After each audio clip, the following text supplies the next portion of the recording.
59वां अध्याय भौमासुर का उद्धार और 16,100 राजकन्याओं के साथ भगवान का विवाह। राजा परीक्षित ने पूछा, भगवान श्री कृष्ण ने भौमासुर को, जिसने उन स्त्रियों को बंदीगृह में डाल रखा था, क्यों और कैसे मारा? आप कृपा करके शांग धनुषधारी भगवान श्री कृष्ण का वो विचित्र चरित्र सुनाइए। श्री सुखदेव जी ने कहा, परीक्षित, भौमासुर ने वरुण का छत्र, माता अदिति के कुंडल और मेरु पर्वत पर स्थित देवताओं का मणि पर्वत नामक स्थान छीन लिया था। इस पर सबके राजा इंद्र द्वारका में आए और उसकी एक एक करतूत उन्होंने भगवान श्री कृष्ण को सुनाई। अब भगवान श्री कृष्ण अपनी प्रिय पत्नी सत्यभामा के साथ गरुड़ पर सवार हुए और भौमासुर की राजधानी प्राग ज्योतिषपुर में गए। प्राग ज्योतिषपुर में प्रवेश करना बहुत कठिन था। पहले तो उसके चारों ओर पहाड़ों की किलेबंदी थी, उसके बाद शस्त्रों का घेरा लगाया हुआ था, फिर जल से भरी खाई थी, उसके बाद आग या बिजली की चहारदीवारी थी और उसके भीतर वायु गैस बंद करके रखा गया था। इससे भी भीतर मुर दैत्य ने नगर के चारों ओर अपने 10,000 घोर एवं सुदृढ़ फंदे जाल बिछा रखे थे। भगवान श्री कृष्ण ने अपनी गदा की चोट से पहाड़ों को तोड़ फोड़ डाला और शास्त्रों की मोर्चे बंदी को वाणों से छिन्न भिन्न कर दिया। चक्र के द्वारा अग्नि, जल और वायु की चहार दीवारियों को तहस नहस कर दिया और मूर दैत्य के फंदों को तलवार से काट कूट कर अलग रख दिया। जो बड़े बड़े यंत्र मशीनें वहां लगी हुई थीं, उनको तथा वीर पुरुषों के हृदय को शंखनाद से विदीर्ण कर दिया और नगर के परकोटे को गदाधर भगवान ने अपनी भारी गदा से ध्वंस कर डाला। भगवान के पांचजन्य शंख की ध्वनि प्रलयकालीन बिजली की कड़क के समान महाभयंकर थी। उसे सुनकर मुर दैत्य की नींद टूटी और वो बाहर निकल आया। उसके 5 सिर थे और अब तक वो जल के भीतर सो रहा था।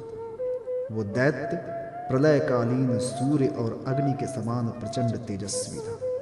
वह इतना भयंकर था कि उसकी ओर आंख उठाकर देखना भी आसान काम नहीं था। उसने त्रिशूल उठाया और इस प्रकार भगवान की ओर दौड़ा जैसे सांप गरुड़ जी पर टूट पड़े। उस समय ऐसा मालूम होता था मानो वो अपने 5 मुखों से त्रिलोकी को निगल जाएगा। उसने अपने त्रिशूल को बड़े वेग से घुमाकर गरुड़ जी पर चलाया और फिर अपने 5 मुखों से घोर सिंहनाद करने लगा। उसके सिंहनाद का महान शब्द पृथ्वी, आकाश, पाताल और 10 दिशाओं में फैलकर सारे ब्रह्मांड में भर गया। भगवान श्री कृष्ण ने देखा कि मूर दैत्य का त्रिशूल गरुड़ की ओर बड़े वेग से आ रहा है। तब अपना हस्त कौशल दिखाकर फुर्ती से उन्होंने 2 वाण मारे, जिनसे वो त्रिशूल कटकर 3 टूक हो गया। इसके साथ ही मूर दैत्य के मुखों में भी भगवान ने बहुत से वाण मारे। इससे वो दैत्य अत्यंत क्रुद्ध हो गया और उसने भगवान पर अपनी गदा चलाई। परंतु भगवान श्री कृष्ण ने अपनी गदा के प्रहार से मुर दैत्य की गदा को अपने पास पहुंचने के पहले ही चूर चूर कर दिया। अब वो अस्त्रहीन हो जाने के कारण अपनी भुजाएं फैलाकर श्री कृष्ण की ओर दौड़ा और उन्होंने खेल खेल में ही चक्र से उसके 5 सिर उतार लिए। सिर कटते ही मूर दैत्य के प्राण पखेरु उड़ गए और वो ठीक वैसे ही जल में गिर पड़ा जैसे इंद्र के वज्र से शिखर कट जाने पर कोई पर्वत समुद्र में गिर पड़ता। मूर दैत्य के 7 पुत्र थे, ताम्र, अंतरिक्ष, श्रवण, विभावसु, वसु, नभस्वान और अरुण।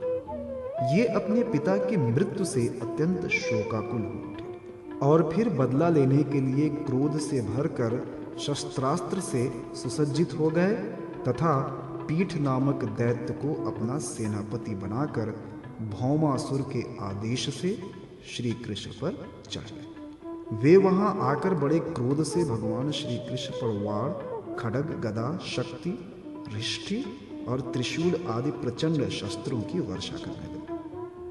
परीक्षित, भगवान की शक्ति अमोघ और अनंत है। उन्होंने अपने वाणों से उनके कोटि कोटि शस्त्रास्त्र तिल तिल करके काट गिराए। भगवान के शस्त्र प्रहार से सेनापति पीठ और उसके साथी दैत्यों के सिर, जांघें, भुजा, पैर और कवच कट गए और उन सभी को भगवान ने यमराज के घर पहुंचा दिया। जब पृथ्वी के पुत्र नरकासुर भौमासुर ने देखा कि भगवान श्री कृष्ण के चक्र और वाणों से हमारी सेना और सेनापतियों का संहार हो रहा है, तब उसे असह्य क्रोध हुआ। वो समुद्र तट पर पैदा हुए बहुत से मतवाले हाथियों की सेना लेकर नगर से बाहर निकला। उसने देखा कि भगवान श्री कृष्ण अपनी पत्नी के साथ आकाश में गरुड़ पर स्थित हैं। जैसे सूर्य के ऊपर बिजली के साथ वर्षाकालीन श्याम मेघ शोभायमान हो, भौमासुर ने स्वयं भगवान के ऊपर शतधनी नामक शक्ति चलाई और उसके सब सैनिकों ने भी एक साथ उन पर अपने अपने अस्त्र शस्त्र छोड़े। अब भगवान श्री कृष्ण भी चित्र विचित्र पंख वाले तीखे तीखे वाण चलाने लगे।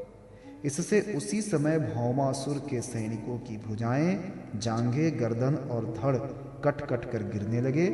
हाथी और घोड़े भी मरने लगे। परीक्षित, भौमासुर के सैनिकों ने भगवान पर जो जो अस्त्र शस्त्र चलाए थे, उनमें से प्रत्येक को भगवान ने 3-3 तीखे वाणों से काट गिराया। उस समय भगवान श्री कृष्ण गरुड़ जी पर सवार थे और गरुड़ जी अपने पंखों से हाथियों को मार रहे थे। उनकी चोंच, पंख और पंजों की मार से हाथियों को बड़ी पीड़ा हुई और वे सब के सब आर्त होकर युद्ध भूमि से भागकर नगर में घुस गए। अब वहां अकेला भौमासुर ही लड़ता रहा। जब उसने देखा कि गरुड़ जी की मार से पीड़ित होकर मेरी सेना भाग रही है, तब उसने उन पर वो शक्ति चलाई जिसने वज्र को भी विफल कर दिया था। परंतु उसकी चोट से पक्षीराज गरुड़ तनिक भी विचलित न हुए, मानो किसी ने मतवाले गजराज पर फूलों की माला से प्रहार किया।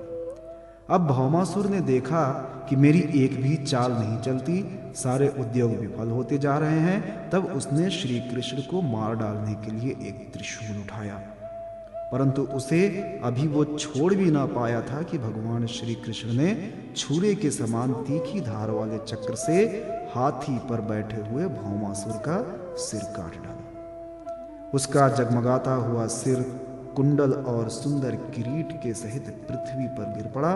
उसे देखकर भौमासुर के सगे संबंधी हाय हाय पुकारने लगे। ऋषि लोग साधु साधु कहने लगे और देवता लोग भगवान पर पुष्पों की वर्षा करते हुए स्तुति करने लगे। अब पृथ्वी भगवान के पास आई।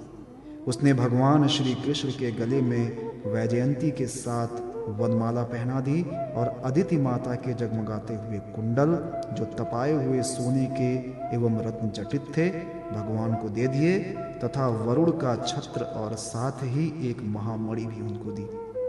राजन, इसके बाद पृथ्वी देवी बड़े बड़े देवताओं के द्वारा पूजित विश्वेश्वर भगवान श्री कृष्ण को प्रणाम करके हाथ जोड़कर भक्ति भाव भरे हृदय से उनकी स्तुति करने लगी। पृथ्वी देवी ने कहा, शंख चक्र गदाधर देव देवेश्वर, मैं आपको नमस्कार करती हूँ। परमात्मन, आप अपने भक्तों की इच्छा पूर्ण करने के लिए उसी के अनुसार रूप प्रकट किया करते हैं। आपको मैं नमस्कार करती हूँ। प्रभो, आपकी नाभि से कमल प्रकट हुआ है।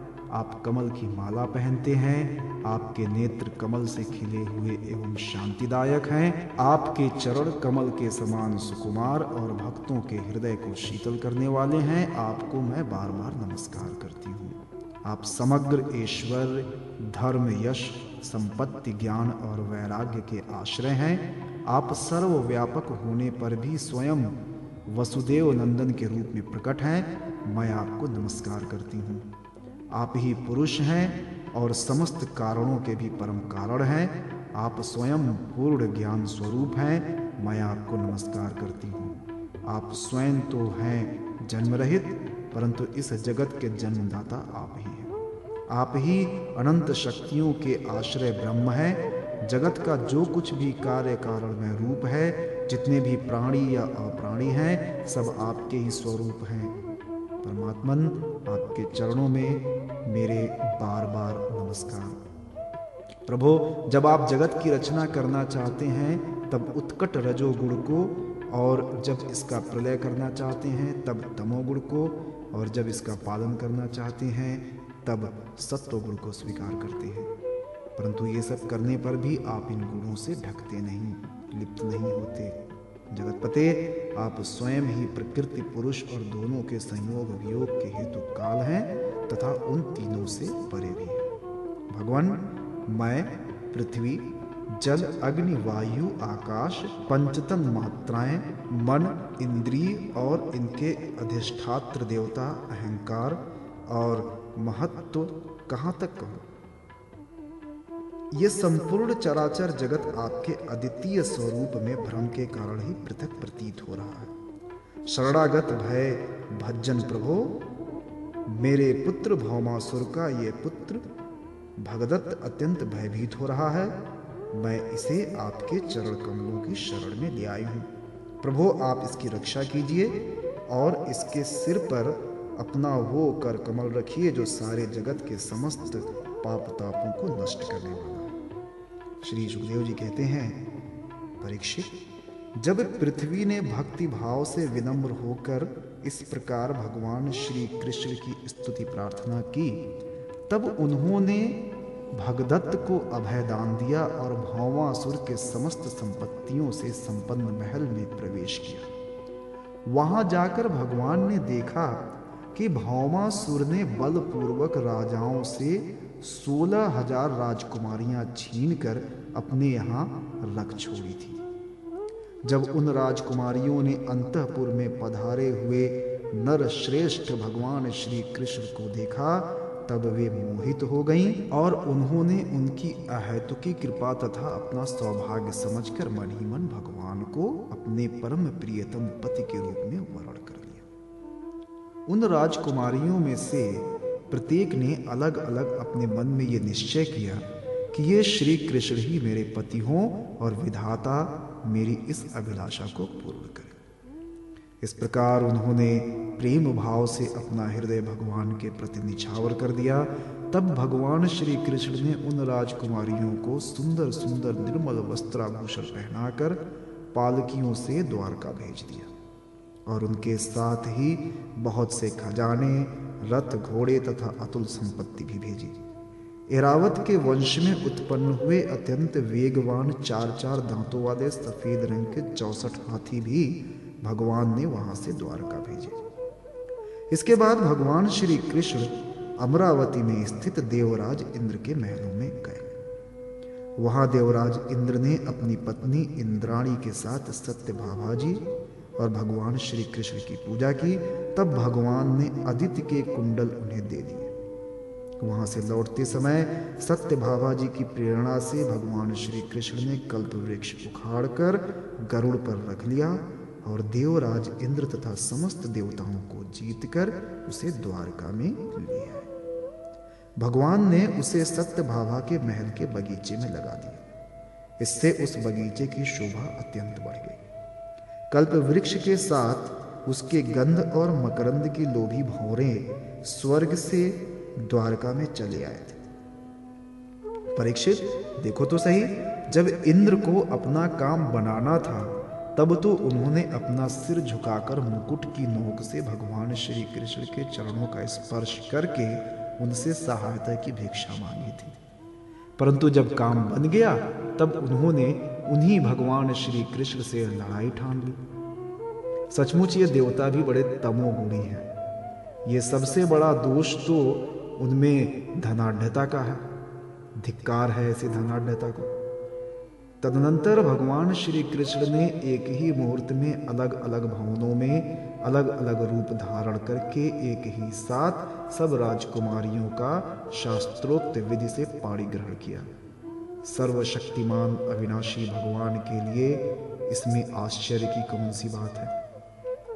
परीक्षित, भगवान की पत्नियों के अलग अलग महलों में ऐसी दिव्य सामग्रियां भरी हुई थीं जिनके बराबर जगत में कहीं भी और कोई भी सामग्री नहीं है। फिर अधिक की तो बात ही क्या, उन महलों में रहकर मति गति के परे की लीला करने वाले अविनाशी भगवान श्री कृष्ण अपने आत्मानंद में मग्न रहते हुए लक्ष्मी जी की अंश स्वरूपा उन पत्नियों के साथ ठीक वैसे ही विहार करते थे जैसे कोई साधारण मनुष्य घर गृहस्थी में रहकर गृहस्थ धर्म के अनुसार आचरण करता हो।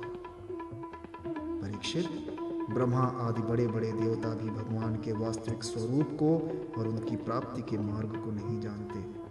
उन्हीं रमा रमण भगवान श्री कृष्ण को उन स्त्रियों ने पति के रूप में प्राप्त किया था। अब नित्य निरंतर उनके प्रेम और आनंद की अभिवृद्धि होती रहती थी और वे प्रेम भरी मुस्कुराहट, मधुर चितवन, नव समागम, प्रेमालाप तथा भाव बढ़ाने वाली लज्जा से युक्त होकर सब प्रकार से भगवान की सेवा करती रहती थी। उनमें से सभी पत्नियों के साथ सेवा करने के लिए सैकड़ों दासियां रहती थीं। फिर भी जब उनके महल में भगवान पधारते तब वे स्वयं आगे जाकर आदर पूर्वक उन्हें लिवा लाती, श्रेष्ठ आसन पर बैठाती, उत्तम सामग्रियों से पूजा करती, चरण कमल पखारती, पान लगाकर खिलाती, पांव दबाकर थकावट दूर करती, पंखा झलती, इत्र फुलेल चंदन आदि लगाती, फूलों के हार पहनाती, केश संवारती, सुलाती, स्नान कराती और अनेक प्रकार के भोजन कराकर अपने ही हाथों भगवान की सेवा करती।